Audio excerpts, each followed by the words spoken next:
Hello, I'm Heather. And I'm Ryan. Welcome to the podcast. It's game night, it's sibling rivalry, it's a walk down memory lane, but most importantly, it's politics free. Guaranteed. Welcome to round 4 of your worst nightmare. Here's how it works. We have a set of cards. On each one is written a nightmare, which is a debatable statement now that I think about it. Anyway, we'll pick 4 cards, and Ryan will have to place them in the correct order according to what he thinks my worst nightmare is. Then we'll flip it around, and it'll be my turn. Whoever scores the most points wins the ever-coveted Gloating Rights trophy. Until we play again. Wow, with gusto. You've made up for all the times you fucked that up. Congrats. All right. Running score. Ryan, 15. Heather, 12. I'm catching up. And I'm not feeling confident about this one this week. Me neither. Let's begin. All right. Ryan. Yes. Your first set of cards. Bumps in the night. Bees. Scammed by a Nigerian prince. Pollution. Okay. So, going from least worst to worst. Scammed by a Nigerian prince, because I feel like you're too smart to be scammed by a Nigerian prince. I appreciate that. Thank you. Bees. Okay. A bumps in the night. Alrighty. And a pollution. You got the scammed by a Nigerian prince one. You nailed that. Damn it. Then I'm pollution, bees, bumps in the night. I knew pollution was going to be low on the list for you, but, you know, bees. Here's the thing. Okay, oh my God. Bees aren't that scary to me. We've talked about this before. No, they're You not. should have so known. Why wouldn't it not be 2 on your list? Because I was having a really hard time between bees and pollution. I probably should have put pollution higher since it kills bees, but whatever. Bumps in the night, like if you're ever sleeping, anybody's had this happen to them. You're sleeping and then suddenly just something just falls and it makes a loud thwack. Mm-hmm.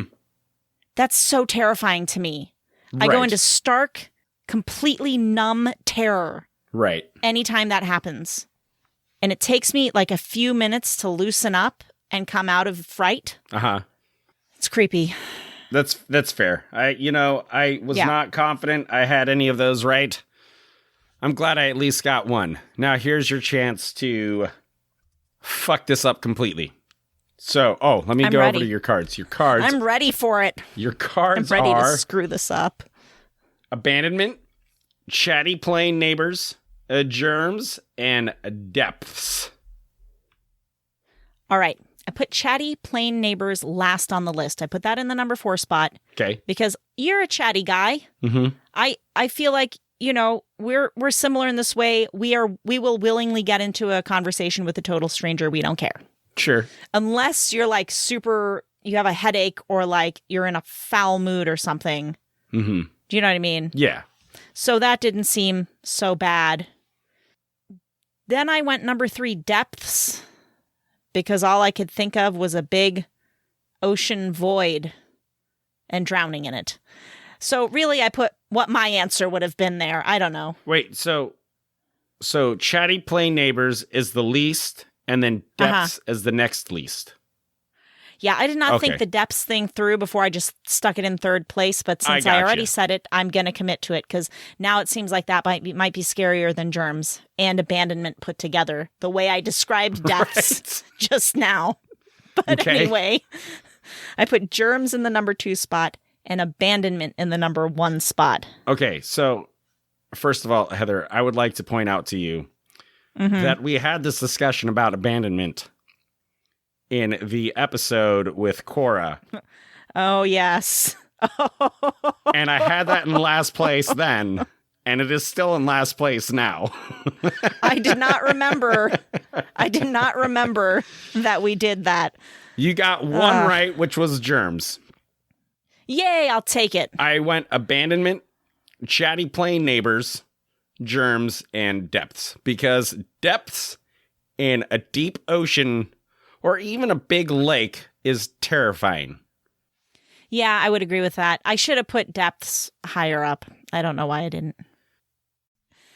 All right, you ready for this? You ready to crumble and die? Yes, in the I'm next ready. Set of cards. You've got cubicles, closed shower curtains, songs stuck in your head, falling through a hole in a frozen lake. Okay, so this one was rough because I don't know. I assumed that closed shower curtains would be the least of your worries. Mm-hmm. Songs stuck in your head would seem like a slight annoyance at some point, but since you like to sing, I figured that would be at least number 2 of the lowest.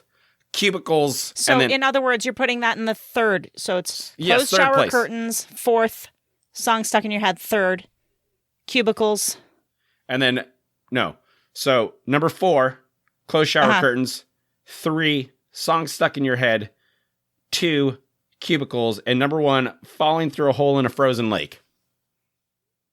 I fucking hate you. Did I nail it? You nailed it. Oh! You nailed it. Oh! Yes! I had to pick those almost at random, the order I put them in, because cubicles, closed shower curtains, songs stuck in your head, I was like, none of those things particularly bother me at all. So, I don't know. Not even falling through a hole in a frozen lake? No, that's terrifying. I would hate that. That was the easy one. That one I figured would be the least that you got right on that list. But I can understand why people would be scared of closed shower curtains because you never know what could be behind it. Well, if you're alone in your home or with other people, there should be no... Right, like there's no logical reason for me to think there is something or someone behind the shower curtain. Although my cat did scare the crap out of me one time because she went in the shower and then started doing whatever it is the cats do. And I didn't know she was in there when I came in to go to the bathroom. And then all of a sudden the curtains just, I was like, what the hell? It was the cat. So that's the closest I've ever come to that. You know, my cats have death wishes. Because they constantly place themselves right in front of me when I'm walking or backing up. Oh, my God. And yesterday, I stepped on both cats. And it was within a short period of each other. And I felt terrible. This is my impression of a cat. Oh, thank you so much for feeding me. Oh, this food is delicious. I gotta go. Someone's going somewhere. I gotta go get in the way. It's ridiculous. I've actually learned to wait a beat before I start walking down the stairs. Because she will go straight in front of me and stop on the first stair right in front of me. That's super annoying. When we first brought her home, I nearly got killed like several times until I thought, you know what? Wait for the cat. Then she'll decide to continue moving down and then I can go. I wonder if cats are just so miserable with their lives that they intentionally try to put themselves in harm's way just in hopes that they will die. Don't know. I think it might be more that they're covertly trying to kill us. Yes. Because they're not big enough to eat us. They're like, we've got to find a way, though. Because apparently, I read this article about a study, and I guess some scientists had, who knows if this is a valid study or not, but had figured out that basically our cats are all, they want to eat us. Mm-hmm. Apparently. I don't doubt that at all. There was this picture online of a dog sitting outside of a shower, and the person had taken a picture from inside the shower and was like, "Oh, he's guarding me while I take a shower." And I was like, yeah, my cats do that too, but they're waiting for me to slip and fall and die so they can eat me. You know what? Another article I read, I read a lot of articles. Mm-hmm. Another article I read, someone else did a study. I think this might have been in the field of forensics because when people die in their home and then forensics gets called in, which I guess they just kind of standardly do no matter what the circumstances seem to be anymore. Mm-hmm. They'll sometimes, not always, but sometimes dogs will start to eat their owner or cats will start to eat their owner. They actually found out it's much more common for dogs to do that than for cats to do it. Really? Which, is that surprising? That surprised me to find that out. That does surprise me, yes. I feel like dogs would be more reluctant, but I mean, dogs are bigger animals, so they probably have a higher metabolism, and so they probably get hungrier faster than cats, maybe? would be my logic. That could be. I mean, my cat does not eat much, I'll say that. Yeah. But some cats do eat a lot, so I don't know. Yes, I have a fat cat. She likes to eat a lot. Oh, you do? Yes, she is a fat cat. Fat cats are kind of adorable, though. Like all tubby and cute. All right. Hit me with these cards. Okay, Heath. All right. The next set of cards. Drinking out of other people's glasses. Friday the 13th. Bungee cord breaking and dentures. All right. Number 4, I put Friday the 13th. Mm-hmm. Number 3, dentures. Okay. Number 2, drinking out of other people's glasses, which I based on your response about not liking to wear other people's clothes, like we talked about in a recent episode. Right. And number 1, bungee cord breaking. So I struggled with this one, Heather, but you got Friday the 13th right.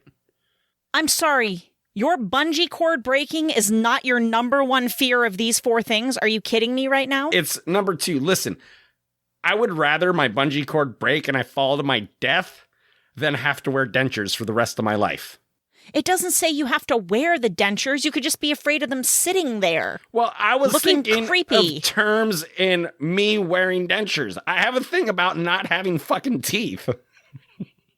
I do not believe you. I feel like you're cheating. I feel like that's a big fat cheaty cheat. No. How could you're every single time? You want to see my thing? Look. Listen. Look. To you.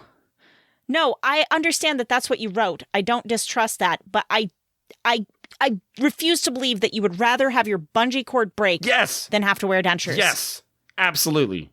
I don't want to be all fucking gummy for the rest of my life. One for Heather because Ryan and dentures. What the hell? Listen. You have to laugh out loud when you laugh. Otherwise, it's just silence in the podcast. I can't laugh out loud right now, Heather. Jesus Christ. Listen, Heather. Uh-huh. I was thinking of in terms of what I would have to put in my mouth.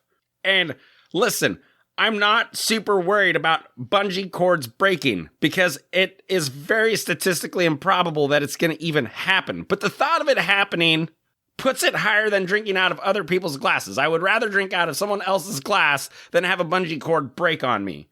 I put bungee cord breaking because at the third, because it's statistically improbable that it's going to happen. But if it did happen, I'd rather that happen than have to wear dentures for the rest of my life.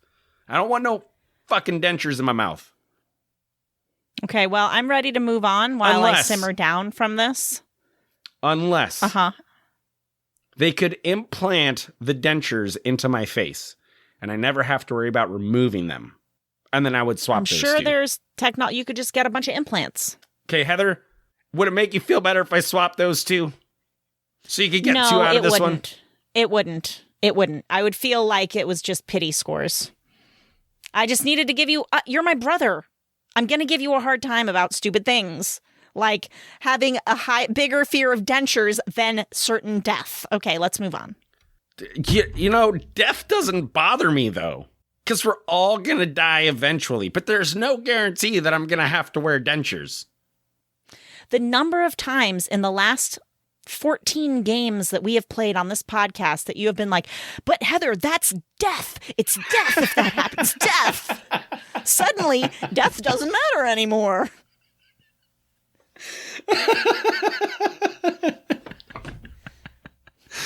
Okay, fine. It's been a misleading series of rounds. You know what, Heather, you have a very valid point. Okay, I feel bad. And by my own logic, you are correct. I should have put that in the number 1 spot. I'm going to change it to the number 1 spot because you have bested me in my own logic. Okay? All right, fine. So that means I got Friday the 13th and bungee cord breaking. I got another point. Yes. And it's not a pity point because you're absolutely correct. It means certain death if it falls. And with technology these days, I could probably just have the dentures implanted in my face. All right, there you go. So that makes the total running score 20 for you and 15 for me. Oh, Heather, by the way, so remember how you said that you were going to go back and see who won your worst nightmare? Stuff happens. Yes. Well, I went back because I remembered the other day and I went and listened to the episode. So I just want to point out that I did, in fact, win Stuff Happens. Yes, Yeah, I won that whole thing. I kept my word. Yes, I know. But I kept my word and I didn't bring it up. Yes, I know. Because I didn't win. Yes, but I'm bringing it up because you didn't bring it up. And I just wanted to throw that out there. I want to add that into my gloating rights for today. Because not only am I winning right now, but I also won the last game. How many rounds of this are we doing? I have all the editing power. You forget this constantly. It's ridiculous. We'll do 10 rounds of this game like we did 10 rounds of the last one. So okay. I could still very well win this, although it really doesn't look very good for me. Let's keep going. All right. Now, I'm bringing it back. Research inspired by this week's game. And we're going to talk all about scams. Ooh, there are so many scams out there. Yeah, I found a website, which I will go to now, from Ken Paxton, Attorney General of Texas. Common scams. This is from texasattorneygeneral.gov. And this is, of course, inspired by the Nigerian prince card that we got, which I feel like, is there anybody left that falls for that? It's the most ridiculous, especially when you get like 15 of them per day. Old people. Old people. You know what scam really, I don't understand the purpose of is... What's that?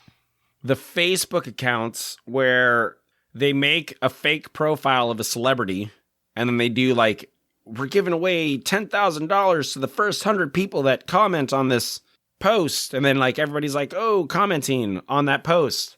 They don't obviously they're not getting sent that money, but I don't understand. I wonder if that's more of a spam thing. They're trying to then go to those people's pages and friend them or get them on some sort of mailing list or something like that. That's the only thing I can think of because I don't know what else the scammer would get out of that particular. I report all those pages. Well, you should because they're ridiculous.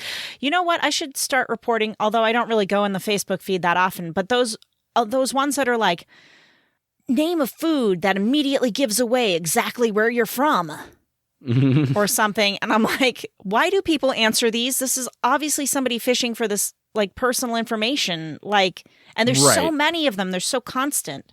Yeah. Don't fall for it. They're just trying to spam you. It's spam. All right. But there are 5 signs of a scam. Mm-hmm. Says the Texas Attorney General, if you spot any of these tactics, stop and walk away. You're probably being scammed. 1, they contacted you. So if somebody calls you saying they're a business, that might be a scam. Because usually businesses, when you need them, you'll call them, right? Sure. Okay. And remember, email, addresses, and caller ID information can be faked. Yes. And you just don't know that they actually are who they say they are. So they dangle bait, usually money. Right? That one's pretty easy. Right. Here's a big prize, a shopping spree. And then you answer and they somehow get your data, I think is how that probably works. Right. They want your personal information. Seriously, if they ask for a bank account, Social Security, this is all just common sense that people our age already know. Right. Do not give anybody that. And by the way, if somebody says they're from the IRS and they're asking for your Social Security, they're definitely not from the IRS and don't give them your Social Security number. Right. On the phone. You have to pay them first. They offer you a prize, but you've got to give them something first, money or something, a fee. Yeah. You have to wire money or send gift cards. Don't do that. That's the Nigerian prince right there. Yeah. Also, they advise, don't scam the scammer. Trying to scam your scammer to get, quote, revenge is a terrible idea. Don't do it. You won't fool them, and you may end up getting scammed after all. I watch a couple of YouTubers that their mission is to screw with scammers. That's all they do. They just waste their time. They're hilarious. Whenever I get these people that are like, oh, I'm in trouble and I need help and can you give me money? I just want to be like, I absolutely can give you money. why don't you meet me at 3:00 on the corner of Broadway and South and like give them an actual address of somewhere, and I will be there with $5,000 for you. And then I just don't show up. Perfect. And they get no money. Apparently that's a bad idea. So don't do that. All right. They just have this list of common scams that I thought I'd mention. Advanced fee scams, tech support scams, phishing, emergency scams, IRS or government imposter scams, which I mentioned briefly, foreign money exchange scams, counterfeit cashier's checks, bogus debts. I've gotten bogus invoices. Here's your invoice for the purchase that you made. And I was like, I didn't make that purchase. I look at my bank account. That amount of money has not been removed from my bank account. I check with my husband. Did you buy this? These days, I've got to check with my daughter. Did you purchase a $150 thing in an app of yours, honey? Because she's done that to us numerous times. At this point, she's doing it on purpose. And we actually had to password stuff and revoke her password knowledge from her because she would not stop just buying $200. I don't even know, for a game app. Stop it. And I think those in-game purchases, all that stuff should be thrown right in there with the scams. They're basically scams. When she showed me what she spent the $150 on, I was like, yeah, that was not worth it at all, honey. But I would have had to watch 15 commercials. That would have been better if you had done that. Could you please do that next time? Anyway, the point is, I check with everybody, and I check my bank account. And another thing is the invoice comes as an attachment to the email. And I'm like, that's not how companies send me invoices over email. It's usually just in the email, like a receipt for having bought something. So I figure what this is you're going to call them and be like, what? I never ordered this from you. Oh, just give me your account, your card number, and we'll put it back on your card for you. Like, that's probably where that's going. Yeah. So I ignore those when I figured out that they actually didn't charge me for anything. And then the other one that I keep getting in my Outlook folder, which is so convincingly looks like it is from Microsoft. I constantly get these. Well, I've put it to phishing so many times now, I've actually stopped getting it. But it's like, hey, if you don't respond to this email, we will delete your account in the next 24 hours. We're going to be deleting all the accounts. So my advice on this one is if they say something that makes literally no sense and seems super illogical, it's probably not really from Microsoft. Right. So I looked at the from email, and I actually just went and checked and found like a Microsoft tech service and found out that's not an email they ever send anything from. Right. But it looked super official, and it was very super official sounding. So like that's another one. Home repair scams, business opportunities or employment scams. That's just pyramid scam stuff right there. Get more and more people to join and move up the tiers. Shopping sprees. So there you have it. In case you're old and listening to this, you might have learned something. I just realized probably our audience already knows all this. Probably. But it was a refresher. Yes. Consider yourself refreshed. I am refreshed. Thank you. Well, since I still don't have any listener stories, hey, send us your listener stories, thepoliticsfreepodcast.com. Scroll down, you can email us, or it links to our voicemail service. Have you thought of an interesting story of your own inspired by the game we played?